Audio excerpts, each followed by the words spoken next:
Anastasia Busis here. I have the distinct pleasure all the time to chat with amazing Canadian athletes, but today I get to chat with one of the most influential Canadian athletes, three-time Olympian, Olympic champion, and two-time medalist, but so much more than that. She's an advocate, an entrepreneur, and just a genuine game changer. Of course, I'm talking about Jen Heil. Jen, you are the 2026 chef de mission for the Canadian team. Congratulations. How'd you get the call? Yeah, thank you. And thank you for that warm introduction. Obviously this is a massive honor. And so when the call came to say that I had been chosen, first of all, you're like, okay, wow, like this actually is happening, because I remember every chef de mission of my Olympic Games, and, the nerves, the anxiety, the pressure, and just feeling like their steadfast energy and confidence in you made all the difference. So it feels pretty cool to be on the other side now and get to do that for, the athletes competing in 2026. I was going to ask, three-time Olympian. We were teammates in 2010, which I can't believe was 15 years ago. Like, how are you, how are you drawing from that experience to kind of, shape how you want to lead this team? Yeah, well, what's really interesting, and maybe you feel this as well, Anastasia, but I find every day I bring sport with me. And, in my current endeavors and challenges, I'm relying on the grit. I'm relying on the emotional control. I'm thinking back to, that perseverance. And so I think the further I moved away from sport and retirement, the more I realized that it is my core and that this is the community that matters the most to me. And so, yes, I've been retired for a while, but, I don't feel like, those lessons have left me. I think if anything, I've become a better leader, having other complementary experiences. So I'm excited to, rely on what I experienced as an athlete, from being a rookie to being a favorite to having crushing pressure. Like, I have seen the gamut, and, I have a lot to draw on for the athletes, but I think more than that, I have perspective. And sometimes perspective is lacking as an athlete coming into your games, which sometimes can be too much and too much pressure. So I think, I have that experience to release the pressure valve a little bit for the team.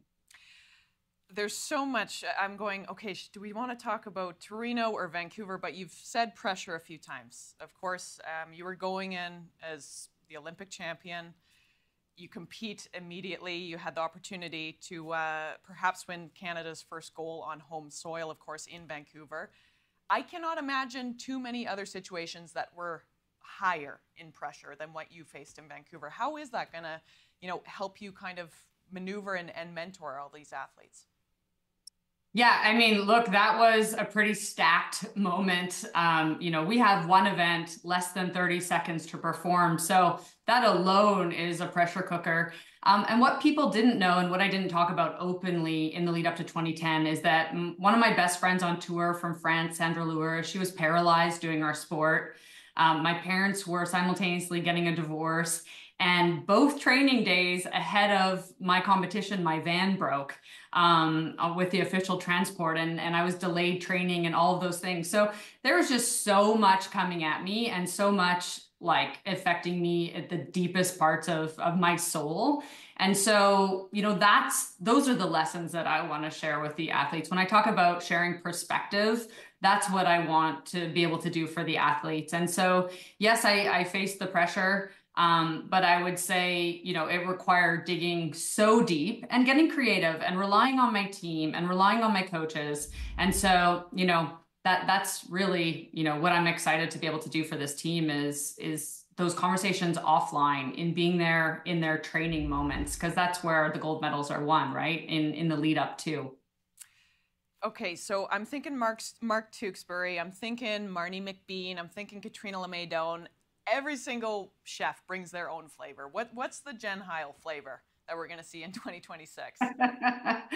Well, I think for me, the most important thing in sport and my best performances were joy. And so, yes, pressure is stifling and it can push out that joy, but I want to make sure that joy is at the forefront. That doesn't mean that we're enjoying the grind of every moment and it doesn't hurt. All of that is true, but that joy has to be a part of it. So joy, number one.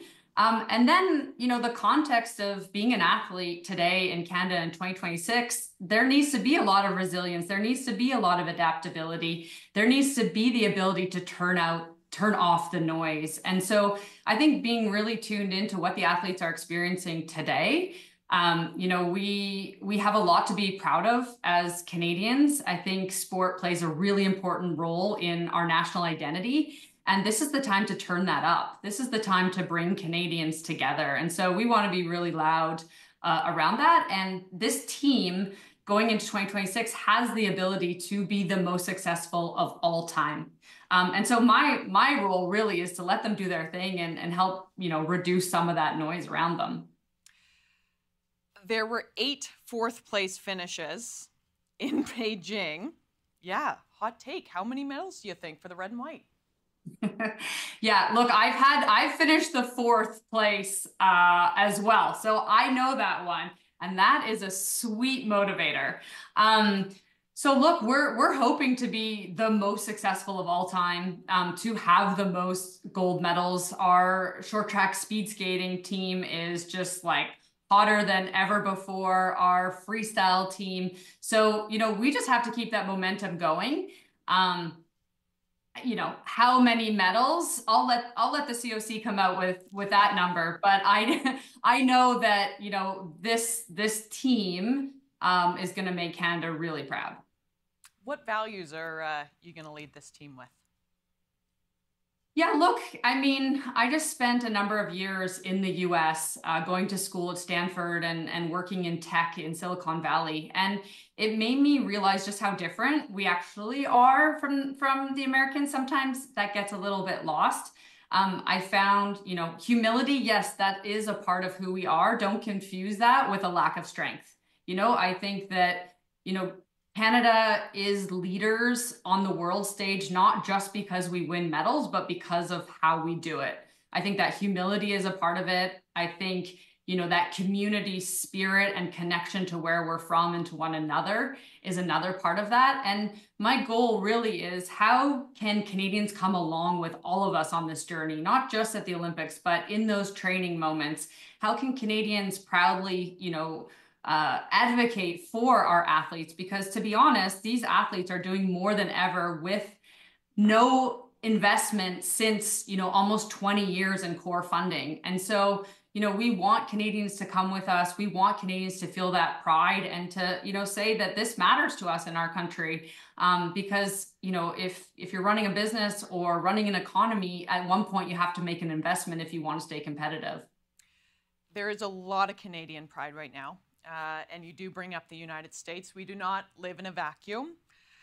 The rhetoric of the 51st state, has that added significance to wearing the maple leaf at this present time?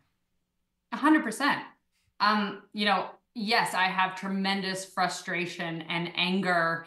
But at the same time, this is an opportunity. This is an opportunity for us to come together, to build our country from within stronger than ever, to make those investments and to wave the Canadian flag, even more proudly. I was a part of the 2010 games where, I would walk the streets of Vancouver and we would hear spontaneous eruptions of "Oh, Canada." We know we have that pride.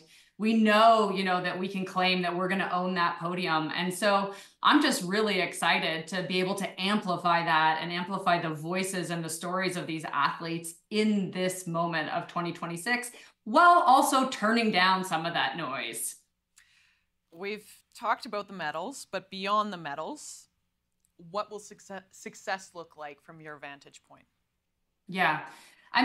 The medals are obviously, a part of it. We want to go out there, we want to succeed, but sport is so much more than the medals. It's about the pride, like we're talking about. It's about inspiring our communities. I asked my son just last night, he's 9, why he likes sports. And he told me because it's fun. So let's not forget that and the joy. But he said it's great to have a goal and get to work towards it. And so that really speaks to everything we have to do in this country. What are our goals? How are we going to stand stronger? How are we going to work towards that? These are the lessons that sport imparts. And so I hope that that message transcends well beyond the medals, of what these Canadian athletes can do and how they can inspire a nation to greatness. I love that you keep saying, okay, fun and joy. 20 years ago, you won a gold medal in Italy. You got a pretty good track record in that country. What lesson would you like to impart on this, this Team Canada? Of course, it's still forming. We're getting our quota spots and whatnot. But you certainly have a lot of success in Italy, Jen. Yeah. So, I mean, look, embrace the culture is important. Every games has its own flavor. You can't fight the culture. So enjoy those cappuccinos if you're a coffee drinker. Enjoy the food scene. But know that this culture is not typically as organized as Canada. And so when I was an athlete competing in Italy, we had plan A, we had plan B, and we even had plan C. And we were told, be flexible because none of those may come through. So we know that the venues are going to be ready last minute in a lot of cases. Athletes, again, are going to have to be adaptable. And so sharing those messages while also, being able to laugh at it and embrace the moment as well. Jen, this has been such a refreshing conversation. Congratulations. Thank you so much on behalf of Canadian athletes. You're we're all hard pressed to find someone that is more respected than you. So congratulations. We're all so excited to watch you lead the red and white, and have some fun and be joyous in Milano Cortina 2026. Thank you. You're too kind. Thanks, Anastasia. Thanks, Jen. You're such a pro. I was like, yay, I'm on Anastasia's show. You are so good. That was